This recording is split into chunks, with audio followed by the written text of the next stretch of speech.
My son erased us. His own parents, from his life just to marry into a wealthy family. Harold and I scrimped and saved, working odd jobs and pulling night shifts at the corner store just to get him through college. The day we boarded the long-distance bus to New York for his graduation, the moment that was supposed to be the pinnacle of his life, I got a text from an unknown number just as the bus pulled out of the station. "You really shouldn't come. Jason's afraid you'll embarrass him." I froze, stunned. I called back immediately, but the call was declined. I tried texting only to realize I'd been blocked. I grabbed Harold's phone. Same thing. The screen showing blocked felt colder than the wind blowing through the bus window. It hit us like a brick wall, leaving us speechless. So we went. Even if we were being cast aside, we needed to see the boy who once called us mom and dad with our own eyes. We searched for a while before spotting him among the sea of black gowns. He was in his cap and gown, smiling closely beside a pale, well-dressed young woman. Harold and I stood off to the side, sweat beading on our brows, saying nothing, just waiting for him to turn around. He did. And then he took the girl's hand, turned his back and walked away. We stood there, lugging bags of hometown treats, unable to run after him, watching their backs disappear into the crowd. A few minutes later the girl came back. She smiled sweetly, walking up to me with a cheerful tone. "Hi, Mrs. Davis. I'm Madison Carter, Jason's fiancé. He's agreed to move into my home after the wedding. He'll be part of our family now." Harold frowned. "Your family? What's that supposed to mean?" She tilted her head, speaking slowly like we were schoolchildren. "Exactly what it sounds like. He's marrying me and he'll live in my house." We stood there stunned. "You've got to be kidding. We don't agree to this." Madison gave a little laugh. "Jason already knew how you'd react. I told him to just block you both.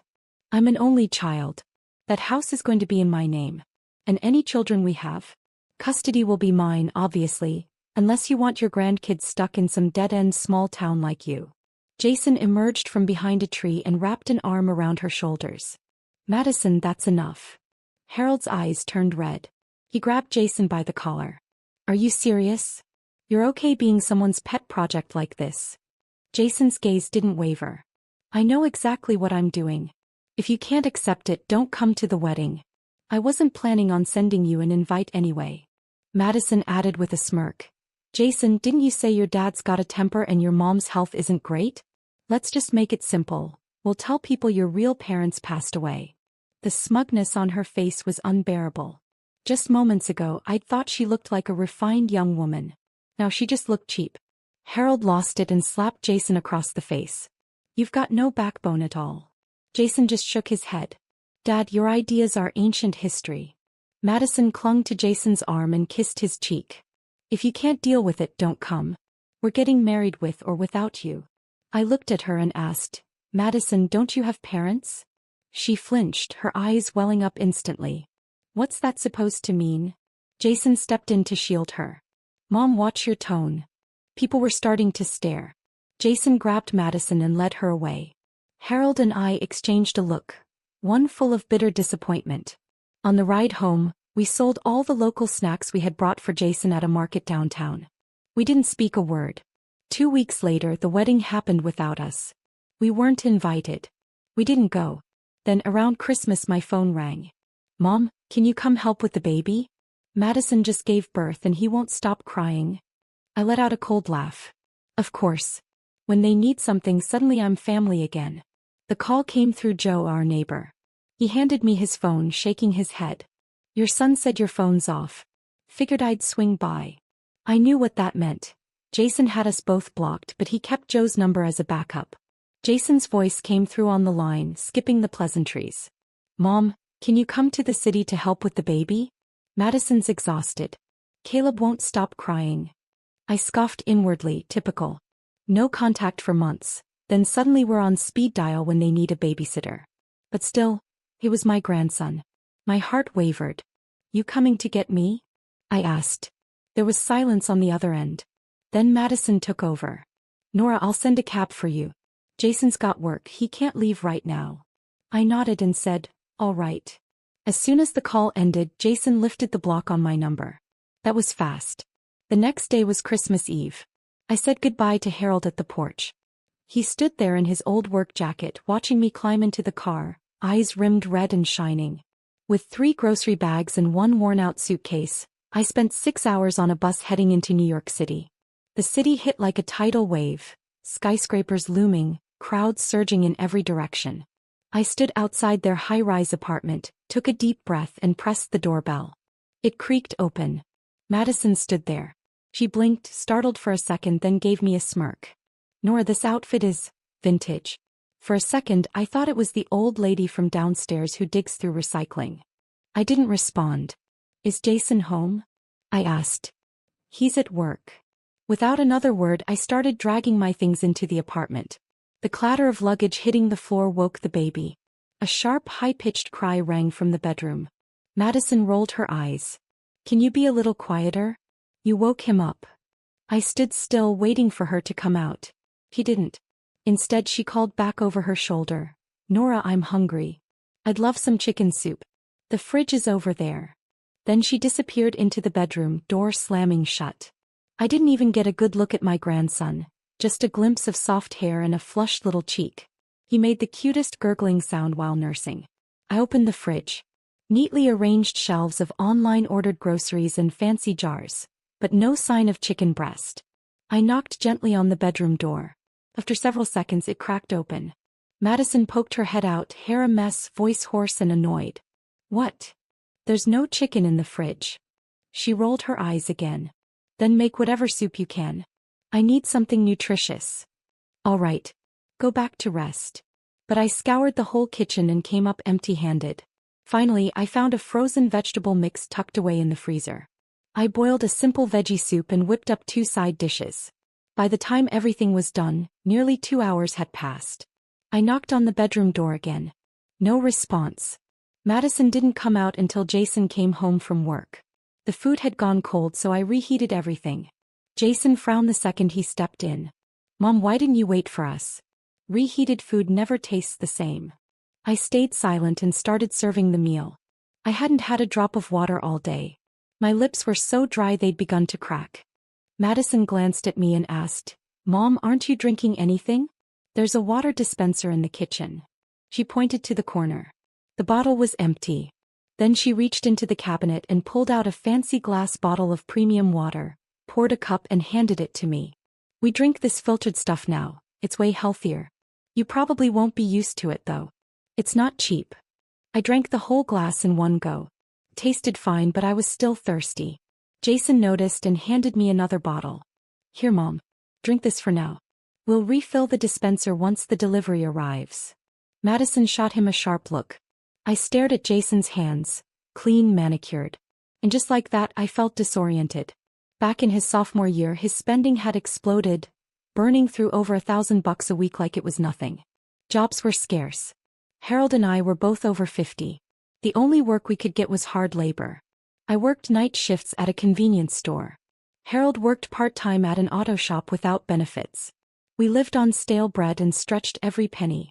Our lives were like old plastic bags, crumpled, worthless to others, but we couldn't bring ourselves to throw them away. We were strapped, barely holding it together. Harold picked up odd cleaning gigs while I stocked shelves and manned the register at a 24-hour gas station. At best, a full night's work brought in a couple $100, just enough to keep Jason fed at college. Most days there wasn't even work to find. Sometimes Harold would sit on the garage steps all afternoon not saying a word, just waiting for someone to call about a job that never came. My thoughts snapped back to the present as Jason urged me again to drink water. I shook my head. He sighed, "Okay, Mom. Don't if you don't want to." Then Madison came into the kitchen and spotted dinner on the table. Her face immediately twisted in disgust. He pouted like a child. "Mom, didn't we agree on chicken soup? This is vegetable." "I hate vegetables." I pointed to the fridge. "You'd have to give me the chicken yourself." "I couldn't find any." She groaned, picked up the bowl, sniffed it, took one tiny sip and immediately spat it back. "What the hell is this? It's disgusting." Jason rushed over, wrapping an arm around her and handing her a tissue. "Babe, don't eat it. No one's making you." Madison looked heartbroken, lips trembling. "But it's Mom's effort. I didn't want to waste it." I said nothing. I finished my own plate and walked silently to my room without reacting to their complaints. The next morning I got up at 7 like always, fried some eggs, sliced fruit, made oatmeal. Jason ate and headed off to work. I waited until exactly 9 o'clock before knocking on Madison's bedroom door. But I hadn't even knocked twice when Caleb's wail erupted from inside, sharp and relentless like a fire alarm. I knocked faster.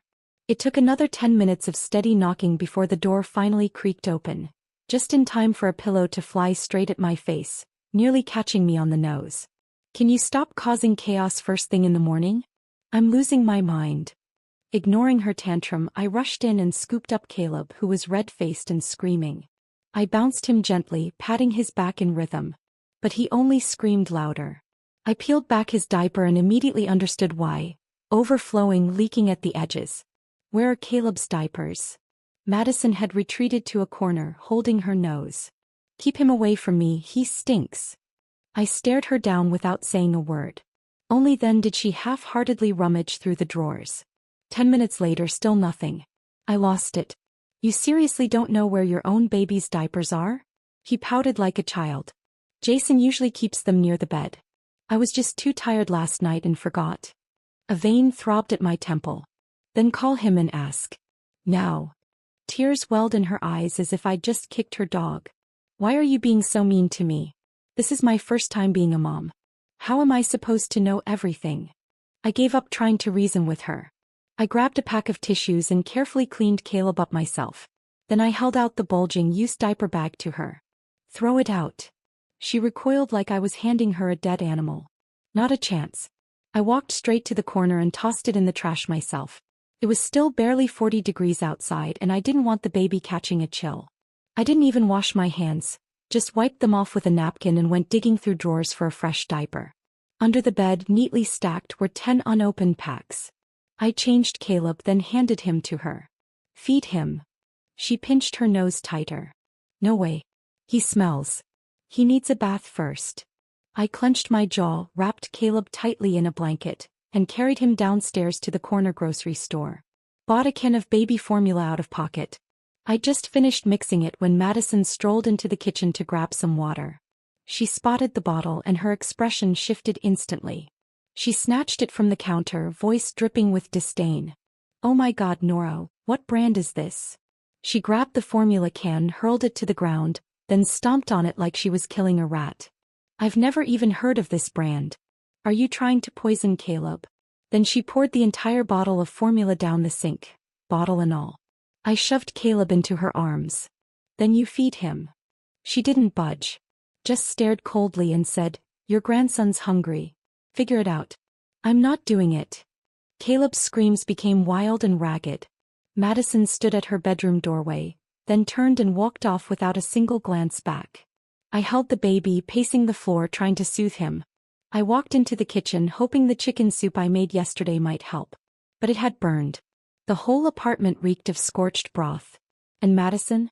She was in the bathroom, applying foundation in the mirror, adjusting the lighting, carefully drawing her eyebrows, like the screaming never even happened. I snapped. Staring at her reflection, I muttered, "With all that effort, maybe check if your son's okay." She shot me a flat glance. "The soup isn't even that burnt. Don't be so dramatic." All day Caleb barely moved. I was uneasy. I touched his forehead, burning hot. I grabbed Madison's eyelash curler from the counter and dragged her into the bedroom. "Do you even realize he's burning up?" He blinked, flustered. I didn't want to wake him, so I haven't checked." I cut her off. "Call a car." "No. Unless you're the doctor here." Right then the front door opened. Jason walked in. "What's going on?" "Mom, don't yell at Madison, she's still new at this." I laughed bitterly. "Your son has a fever and a rash. Do you know how dangerous that is? He's dehydrated. And you're lecturing me about new mom stress? Shut up and start the car." At the ear, the doctor took one look at Caleb and immediately called for emergency treatment. His body was covered in rashes, temperature dangerously high. One of the nurses muttered under her breath while inserting the four. "This poor baby, no one's been watching him." We were there all night until dawn. Caleb finally stabilized. The doctor recommended he stay for observation. I sat at his bedside, clutching his tiny hand, my head resting on a plastic chair, and drifted into sleep. When I woke up, the room was empty. I grabbed my phone. A text from Jason lit the screen. "Mom, Madison can't sleep in strange places. You're experienced. We went home for the night. She'll pick you up in the morning." I stared at the message, seething. All I wanted was to storm into their apartment, grab both their heads and scream. "What on earth made you think you were ready to have a child?" Caleb was awake, his eyes glassy with tears but soft, his chubby fingers still wrapped tightly around mine. And just like that, something tender hit me square in the chest. I smiled at him. One of those unguarded, quiet smiles, the kind that feels like sunlight pooling on kitchen tiles through a window pane. A nurse came in to do her rounds. She checked his vitals and nodded. "His fever's gone down, rash too. He's good to go home today. But it's cold out, no more of those daily baths, okay?" I nodded. Baths. Madison had used that as her excuse yesterday. Bath my foot. She didn't even want to touch him. I held Caleb close, waiting by the bed until just past noon. That's when Madison finally strolled in, sunglasses pushed up into her hair, looking like she'd just wrapped up a boozy brunch in Soho. "Sorry, Nora," she said with a lazy grin. "Overslept." I didn't say a word. I walked straight past her and out of the room. We hadn't even exited the pediatric wing before Caleb started crying again. A nurse ended up mixing some borrowed formula just to calm him down. 3 months old. Crying hoarse from hunger. And it took a stranger to feed him. I nearly slapped her. Back at the apartment, the kitchen was still a disaster. Last night's dishes were still on the table. The soup had dried into black stains on the plate. Madison tried to play it off, sweeping some clutter to the side as she chuckled awkwardly. "We were so tired last night. Didn't have time to clean up." I handed Caleb over without responding and walked straight to the guest room. "You don't want to clean? Fine. Leave it there. I didn't come here to be your damn maid." 2 hours later I came out. The table looked exactly the same. Not a fork moved. Madison was on the couch, scrolling through her phone. She didn't even look up when she said, "Jason said he'll clean when he gets home. And anyway, Mom, this is our house. We live how we want." I looked at her and muttered under my breath, "Idiot." He heard it. She exploded, grabbed a fork off the table and flung it at the floor. It landed inches from my feet. I picked it up, stabbed it into the coffee table with force. "If you don't want it, I'll take care of it. But don't throw things on the floor like a child." Caleb started crying again. Madison didn't budge. "Nora, go check if he pooped or something. I don't really know how to do this." I walked over and grabbed her wrist. "Then learn. Don't play helpless with me. When I was a new mom, I had no one. My parents were gone. Harold and I figured it out night after night, exhausted and alone. I didn't have the luxury of crying on a couch waiting for someone else to take over." Who exactly was she performing this little victim routine for? She yanked her hand back, pouting, then pulled out her phone to call Jason. "Jason, your mom's bullying me. Come home." I didn't hear what he said on the other end, but Madison turned her head, slumped onto the couch, slipped on her headphones and pulled up a video on her phone like nothing had happened. Caleb was still wailing. She turned up the volume. The last time I felt this level of disgust was when they used the mortgage money we paid to buy her wedding dress. I picked up my phone and called Jason. He declined. I'd become nothing more than a walking aim. No more. I walked over, yanked out her earbuds and grabbed her phone out of her lap. "Go take care of your son." Madison jumped to her feet, shrieking. "No. If you want to take care of your grandson so badly, you do it." I slammed my hand on the table. "Isn't he your son?" She snatched a slipper from beside the couch and hurled it at me. "You mean old witch? I thought you were here to help me. This is help." I stormed over to the front door, flung it open and shouted, "Go on. Keep screaming. Let the whole damn building hear what kind of mother you are. You want me to take care of the baby? Fine. I will. You want me to cook, clean, run this place for free? Not a chance. You don't cook. You don't feed him. You haven't written me a single check.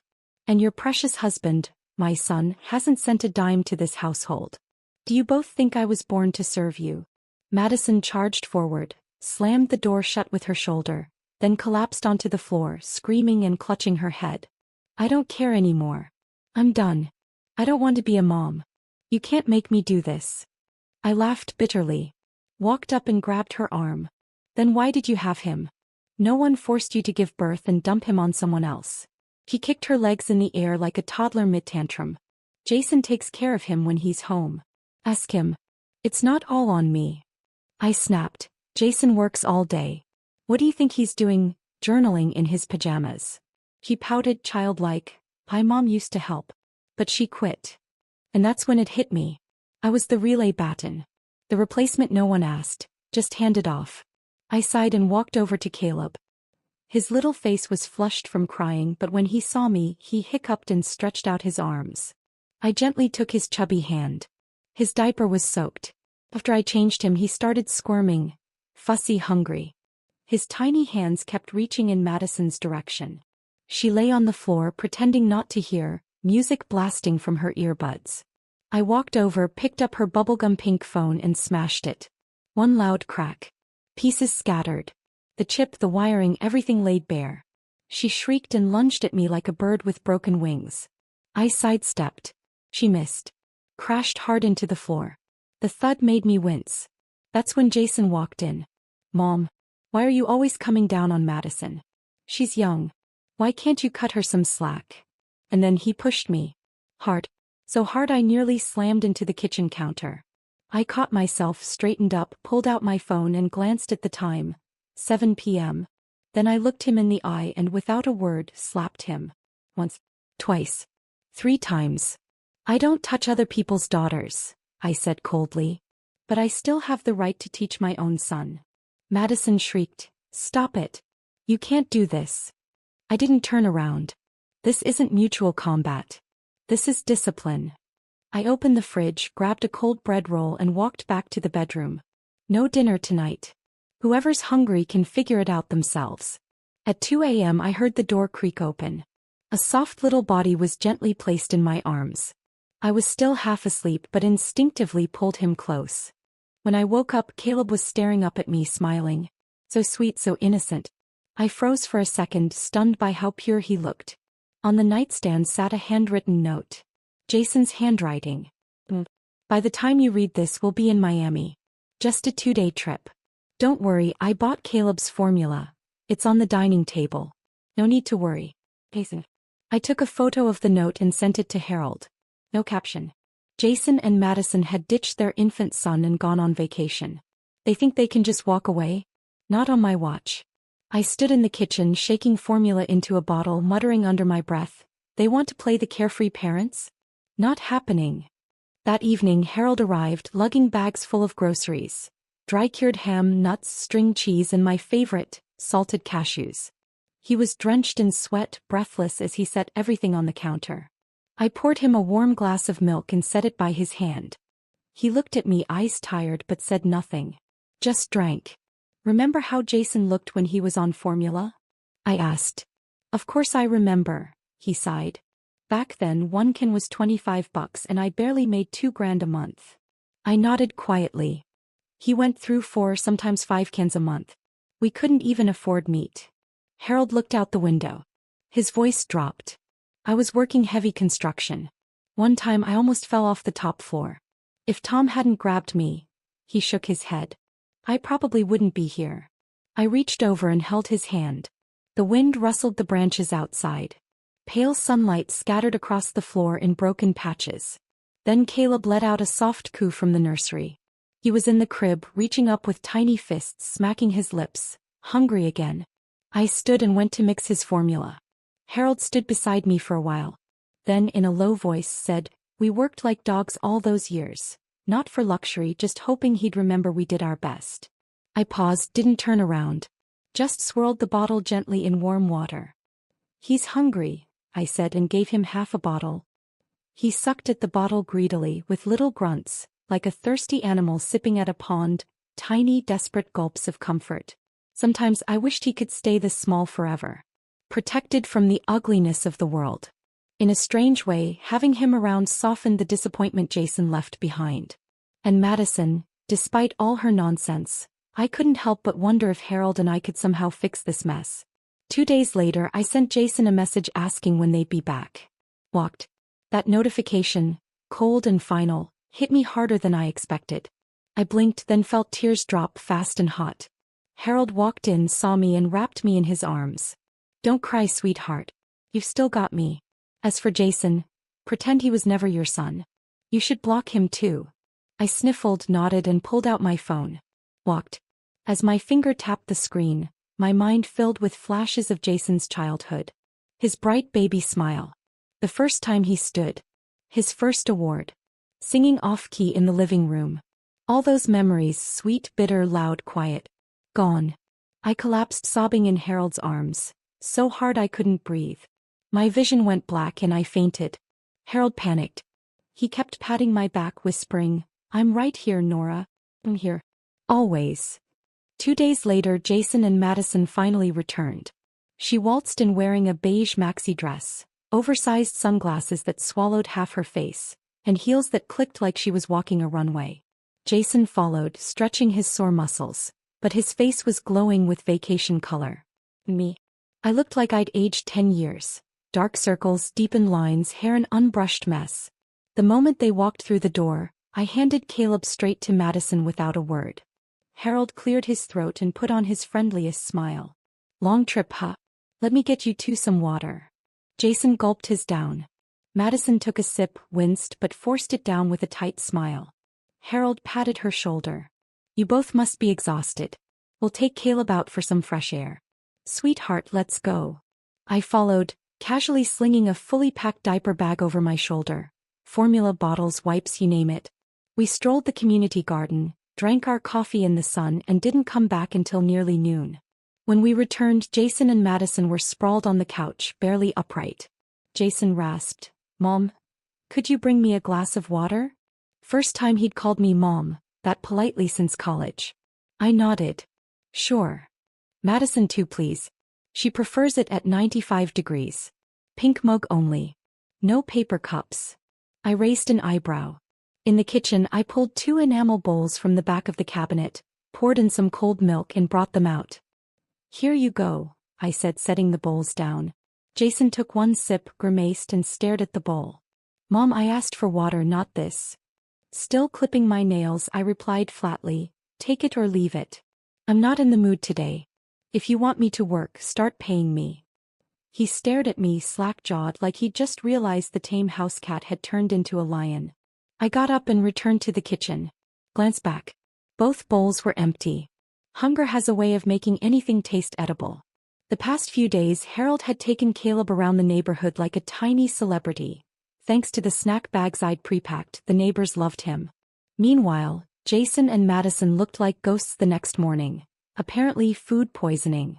They spent most of the day curled up, popping antacids. I was running on fumes, but Harold had the genius idea of setting a 1 a.m. alarm to slip Caleb back into their bed. "We need some private time," he declared. "If you won't pay your parent, you'll do it yourselves. We're going home tomorrow." He even gave them a friendly send-off. "Take care of those delicate stomachs. Eat light." I watched him as he walked away, and I swear, I loved that man even more in that moment. Jason caved. Took Madison's phone and transferred $6,000 to Harold. "Dad, I swear I can't move. Please talk to Mom." Harold strutted back into the apartment with Caleb and gave me a cheeky eyebrow raise. I gave him a thumbs up. "You're incredible."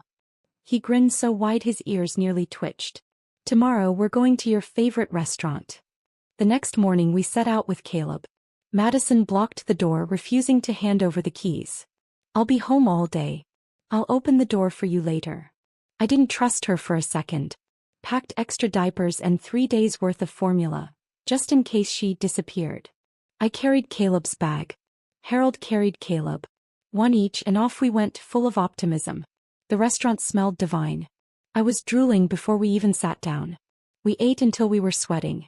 Changed Caleb in a public restroom. Picked up groceries on the way back. By the time we got home, it was 8 p.m. Door locked. We rang the bell. 10 times. No answer. Just as I was about to try again, our neighbor cracked open her door. "Come on in." I think they went out. We waited until 11. Then Harold glanced at me and called a locksmith. Thunk. The door popped open. He installed a brand new lock right after. They don't treat us like family, so why should we? Once Caleb was asleep, we acted like nothing had happened and crawled into bed. At midnight, there was furious knocking and pounding at the door. I was feeding Caleb and didn't even flinch. Went right back to sleep. At 7 a.m. I opened the door. No one was there. They'd vanished, probably off to a hotel. Later, my Green Bubble app pinged with new friend requests. Jason. Then Madison. I clicked through each one. Walked. Just like they'd done to me. That night, the doorbell rang. Jason stood there holding a box of blue cheese. Mom, I brought your favorite, blue cheese. Thought you might want something bold. He even bowed his head in apology, trying hard to be sweet. You always said you liked the strong flavors. I took the box and passed it to Harold to unwrap. He peeked inside and groaned. I'm not touching that stuff. Jason picked up the knife and, with ease, sliced through the wedge of blue cheese, handing me a piece like it was some sacred offering. Madison leaned in too, snatching a piece and tossing it into her mouth before I could say a word. I smiled. If you're going to eat it, pay up. This is a gift from my son after all. The second I mentioned money, Madison's tears came on cue, like water from a busted pipe. I don't have money. I'm pregnant and unemployed. Where am I supposed to get money? I didn't flinch. I reached out and pinched the soft roll of flesh at her waist, my voice steadier than her weepy act. Didn't you claim to be rich? Cut the performance. Do I look stupid to you? Sensing trouble, Harold swooped in like a middle-aged peacemaker, cradling the cheese like it was a newborn puppy. Nora, please have some respect for Madison. We all love you, that's why we're here. He even dabbed at his eye with the edge of his sleeve, half pantomime, half genuine. The whole act was so ridiculous it nearly made me laugh through my tears. Jason stood there with a twitching jaw, visibly holding back whatever he wanted to scream, but he didn't say a word. By the next day, the whole building was buzzing with the news. No one could believe it. Jason Davis, the infamous son who vanished after college, had finally shown some manners. He'd even visited his parents. Madison was being praised as a considerate daughter-in-law by the neighborhood grapevine. But Jason's face looked like it was carved from wet clay, heavy, gray, and unchanging. Harold, on the other hand, embraced the role like he was born for it. He walked around the community garden, clutching his arm like a war veteran, telling anyone who'd listen, "We raised Jason through hell and high water, and this is how he thanks us?" He raised his hand to his own father. Then he'd point to a faint red bump, clearly a mosquito bite, and say, "See? That's where he hit me." His drama was so convincing, even the gossipy neighbor ladies were left speechless. Within 3 days, Jason's image around the block had flipped like a bad pancake. That's him, Davis's son. The one who disowned his parents for some rich girl. Didn't even invite them to his wedding. Threw some extravagant party without them. Then turned right back around and begged them to babysit the kid once the baby came. And the wife? Can't cook, won't hold the baby, just complains all day. Poor Mrs. Davis, slaving away in her 60s like it's her job to serve them. The whispers only grew louder. One afternoon, Jason's old high school advisor dropped by and casually remarked, "Your son's doing well, huh? Engineering job like that, he probably pulls in 10 grand a month." Turns out this apartment, bought after he graduated. Madison's family put up the down payment. Her name's the only one on the deed, but Jason's been the one covering the mortgage. When he came begging for money from us, it wasn't out of desperation, it was just another attempt to squeeze out every last drop. It wasn't that he stopped loving us. It's that he never intended to. But then he came back. Standing at our door again. Trying, unbelievably, to patch things up. "Mom, Dad, I really did admire you both when I was a kid. It's just that. It's just that you weren't there. I grew up alone. No one to play with. I stayed away because I didn't want to get disappointed again." I raised a hand, cutting him off. My voice was like cold water poured over stone. "That's enough, Jason. Save the script. You were this close to convincing me. Your father and I, we never wanted anything but your respect. But we've learned, everything we gave you turned into resentment. You walk around with this idea that we owed you something. But the truth is you've always been too soft for the real world. And maybe that's on us, we spoiled you. Never said no. Now you realize there's nothing left to take and you're desperate. So you perform, hoping we'll come back and be your maids again." Madison opened her mouth to speak, but Harold cut her off. "Don't. Madison, honesty doesn't suit you." Jason tried to move, but I stopped him with a firm hand. I wasn't finished. Tell me I'm wrong, I said, smiling coldly. Go ahead, Jason. He looked at me with glassy eyes and nodded. I turned to Madison. As for you, I know my son. He might be a fool, but he's not this heartless. So tell me, what line did you feed him? Before I could finish, Madison cracked. Fine. Yes, it was me. I told him to block you. I told him to change the contract. I told him it would be embarrassing if you showed up at the wedding. And you know what? I was right. You're not fit to be Jason's parents. She broke down, tears and snot, screaming as if the truth burned on the way out. I stood from the couch, brushed off my pants and nodded. Well, now that we've cleared the air, there's nothing left to expect from you. Thanks for your honesty, Madison. Everything had played out exactly as I'd suspected. And yet, strangely, I didn't even feel angry anymore. Just done. Harold and I had already made our decision. Come March, we'd return to our hometown. Just 2.5 months more and we'd be free of this cursed trap. The city's noise, the empty pleasantries, the cold indifference of our own children. I'd had enough. That night, Harold launched Operation Exit Plan. Full military-grade intensity. He taught Madison how to change diapers, though every time the smell hit, she'd scream like she was being tortured. He taught her how to bathe the baby, but her clumsy hands fumbled through every step. So Harold went out and bought a plastic baby doll and made her bathe it 10 times a day. If she didn't do it right, she had to start over. If she messed up the formula ratio, she had to drink the whole thing herself. After all, she mixed it, no point wasting. As for me, I handled the kitchen. 3 hot meals a day, never late, never skipped. We became like 2 boot camp instructors, committed to passing down every last bit of knowledge before our deadline. Jason moped around the house like a wilted plant, smiling awkwardly while clenching his jaw in the corners. He'd still flare up whenever Madison made one of her sweet but sour remarks. But after enough lectures from us, he finally started learning to shut up. 2.5 months later, on a sun-drenched afternoon when even the curtains refused to close, Harold and I pulled Jason into the room. We were direct. He and Madison were finally capable of handling the baby. We were leaving. A week later, we mailed him notarized legal documents. Termination of parental rights and revocation of inheritance notice. Jason made his choice the moment he cast us aside. And that was when we understood, he was never someone worth waiting for. Letting go is sometimes the kindest form of love. A few days after we moved back home, Harold's old army buddy died of a sudden heart attack, left behind an 8-year-old daughter named Lily. Her mother, already planning to remarry, wanted nothing to do with her. So we took her in. Our first impression of Lily, thin, small, brittle hair. But her eyes, brighter than any gemstone on earth. On her first day with us, she knelt solemnly at the doorstep and said, "Thank you, Mama Nora. Thank you, Papa Harold." I scooped her into my arms immediately. Took her out for new clothes, new shoes, and a neat haircut from the town barber. I taught her what it means to be brave. And more importantly, what it means to be respected.